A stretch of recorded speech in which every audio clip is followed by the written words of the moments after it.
नमस्कार। आज इस वीडियो में हम जानने वाले हैं कि रामायण का काल कैसा था। राम के काल में नदी में नाव और पोत चलते थे। इसी काल में कुछ लोगों के पास विमान भी होते थे जिसमें 4 से 6 लोग बैठकर यात्रा कर सकते थे। रामायण के अनुसार रावण के पास वायुयानों के साथ ही कई समुद्र जलपोत भी थे। रामायण काल में शतरंज खेला जाता था। इस खेल का आविष्कार लंका के राजा रावण की रानी मंदोदरी ने किया था। तब इसे चतुरंग कहा जाता था।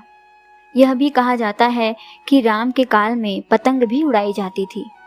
राम रावण युद्ध केवल धनुष बाण और गदा भाला जैसे अस्त्रों तक सीमित नहीं था।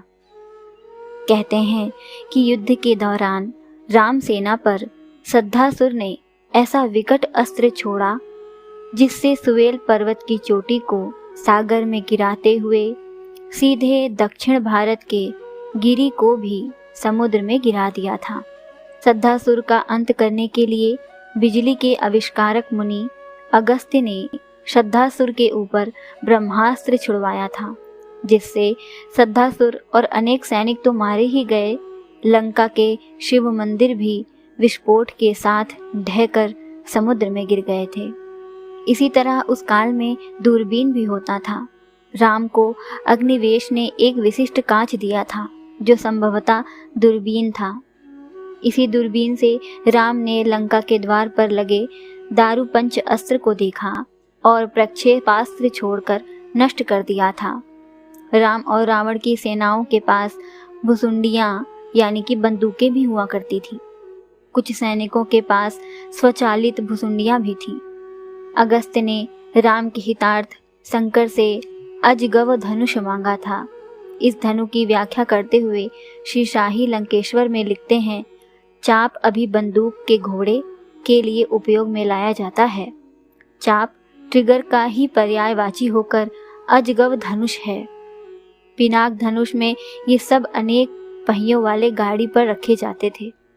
तब चाप चढ़ाने अथवा घोड़ा दबाने से भयंकर विस्फोट करते हुए शत्रुओं का विनाश करते थे।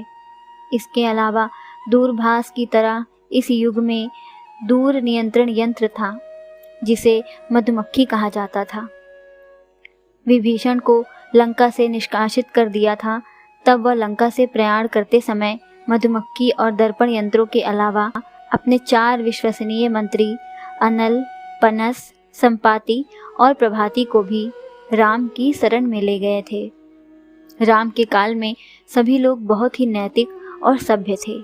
सभी मर्यादा में रहकर जीवन यापन करते थे। अधिकतर लोगों को वेदों का ज्ञान भी था।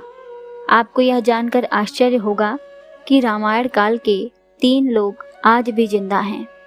इनका नाम है हनुमान, जामवंत और विभीषण।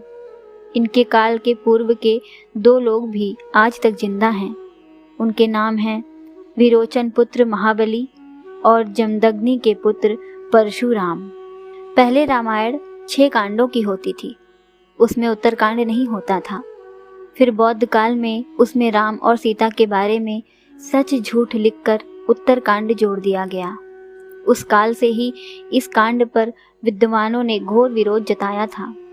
लेकिन इस उत्तरकांड के चलते ही साहित्यकारों, कवियों और उपन्यासकारों को लिखने के लिए एक नया मसाला मिल गया और इस तरह राम धीरे धीरे बदनाम होते गए। विपिन किशोर सिन्हा ने एक छोटी शोध पुस्तिका लिखी है जिसका नाम है राम ने सीता परित्याग कभी किया ही नहीं। यह किताब संस्कृति शोध एवं प्रकाशन वाराणसी ने प्रकाशित की है। इस किताब में वे सारे तथ्य मौजूद हैं जो यह बताते हैं कि राम ने कभी सीता का परित्याग नहीं किया।